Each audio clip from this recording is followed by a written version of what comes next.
Hello. I hope you're doing well today.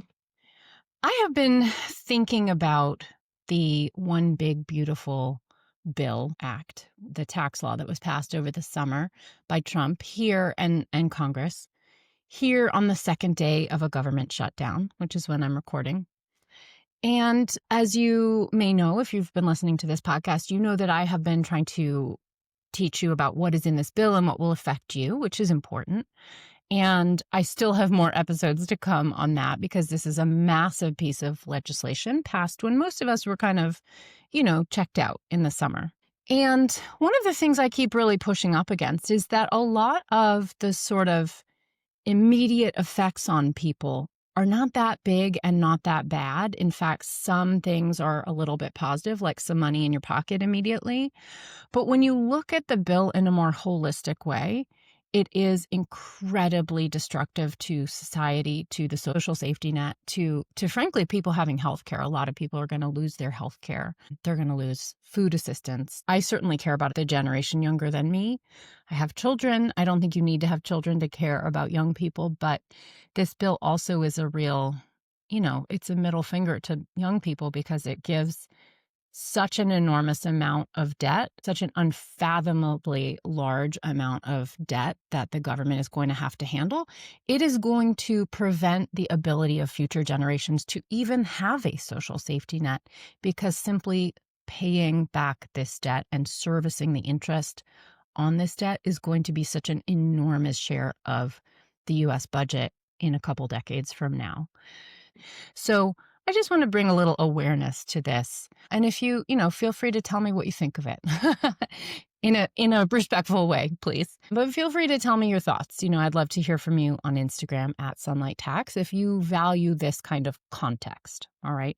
So here is my article read with permission. And if you're watching the video version of this, I am screen sharing the data inside this article, the infographic about the polling. And if you are listening on audio, then I'm going to link in the show notes to this article so that you can actually see these numbers. You can read this article yourself. Feel free to share the article itself, or if you have friends who are podcast listeners, you can share it in the form of my podcast too. Okay, so here is the article on Brookings.edu. It's called "When Tax Laws Defy Public Opinion, What OBBBA Reveals." By the way, just a little note, the OBBBA is the abbreviation for the One Big Beautiful Bill Act, which is a mouthful to say. So I'm going to call it the Triple B, okay? Just so you know, when I say Triple B, that's the name of this tax law. Okay, this article is by Sonia Wise, Ian Berlin, and William G. Gale. And it was William G. Gale who gave me permission to read this into the podcast.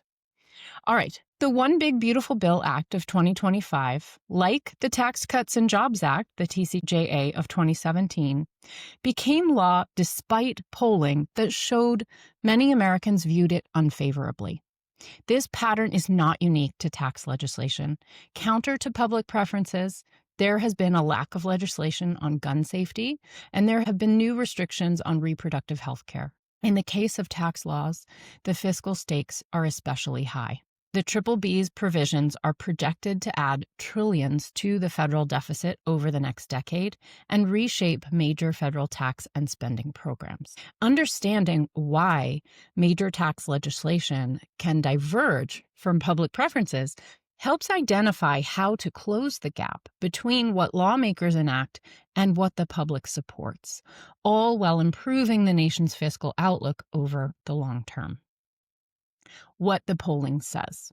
Among its many provisions, the BBB made permanent the TCJA's tax cuts, allocated funds for immigration control, and substantially cut Medicaid and food stamps.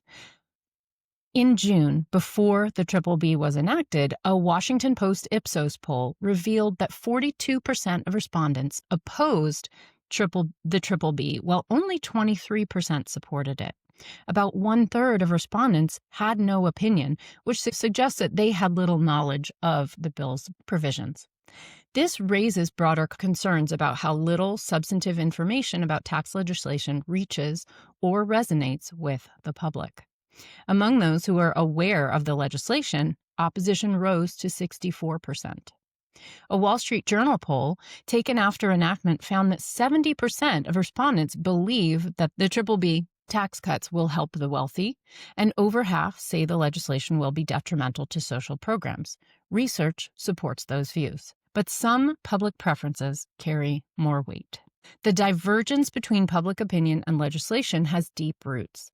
Scholars have confirmed that legislative outcomes tend to reflect the preferences of wealthy citizens. As shown in Figure 1, the preferences of the wealthy and the general public often differ sharply, with more affluent individuals generally backing less spending on social programs and lower taxes on the wealthy. Enacted legislation often reflects these positions, and recent research confirms that these gaps remain persistent.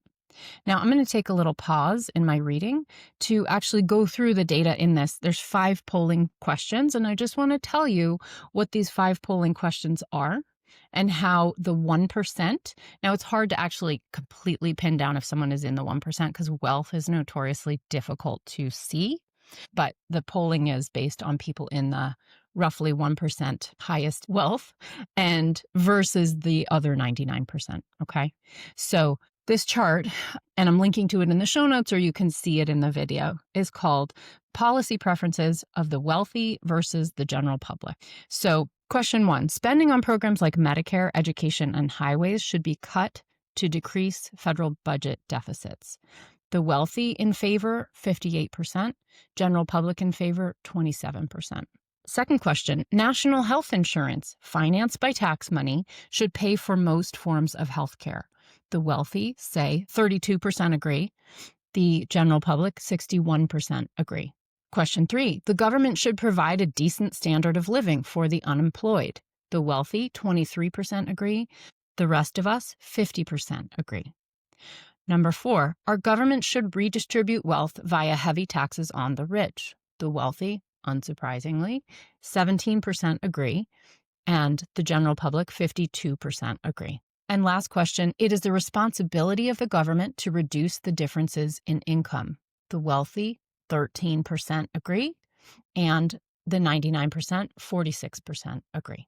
All right, continuing to read. One plausible explanation for this phenomenon is that affluent individuals can afford to be more politically engaged and informed. They are more likely to call their elected representatives and, importantly, donate to re-election campaigns. During the 2024 election cycle, super PACs, political action committees, and billionaires outspent small donors, giving record-setting $2.7 billion to candidates and major parties. Another explanation is that much of the public may lack sufficient awareness about fiscal legislation, as the polling on the BBB suggests. Policymakers seeking to better align legislation with public preferences have choices. First, they could expand programs that generate public funding for campaigns. Connecticut serves as a model with its successful Citizens Election Program, CEP. First implemented in 2008, CEP dramatically decreased big dollar influence in campaigns. By 2018, 99% of state legislative campaign financing came from individual donations, and winning candidates accepted 98% less money from private interest groups on average. Common Cause reports that this shift produced policies that are more responsive to the general public, and many voters expressed that public financing is producing better governance. Such programs can help align policymaking with public opinion and thus merit national consideration. Second, policymakers could frame fiscal issues in ways that connect directly to voters' priorities. Evidence shows that support for progressive tax policies rises when survey questions are framed around facts on tax fundamentals, emphasize the benefits of taxation, and draw connections to spending considerations. This effect is strongest when that connection is emphasized in polling questions, tax forms, or even ballots. Kansas provides an instructive example. The state cut taxes in 2012, leading to reduced funding for education and infrastructure. By 2017, public dissatisfaction with those spending cuts led the Republican-controlled legislature to reverse course and raise taxes.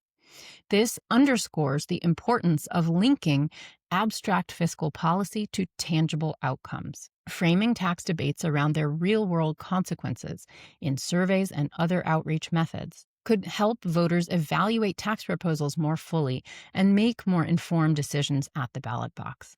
In turn, this clarity has the potential to decrease the volatility of policy changes and stabilize tax policy decisions. Public spending depends on taxes. Taxes and spending are inextricably linked, and voters' understanding of that connection could shape policy outcomes.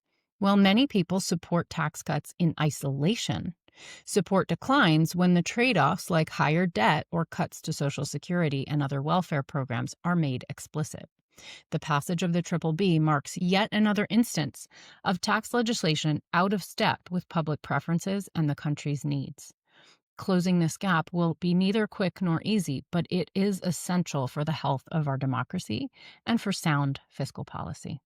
Thank you again to those authors of that article and to the authors of this polling and for allowing me to share this here. I hope you will check out that article, share it with your friends, and maybe have a conversation in your home. I think this is an important thing to talk about, and I love the idea of campaign finance reform. It clearly is a true path to make government more responsive and prevent big, not so beautiful laws from being passed like this one that go against what the public wants. All right. Thank you so much for listening today. If you enjoyed this, would you take a minute to review the podcast in iTunes, or share it with a friend? It really helps.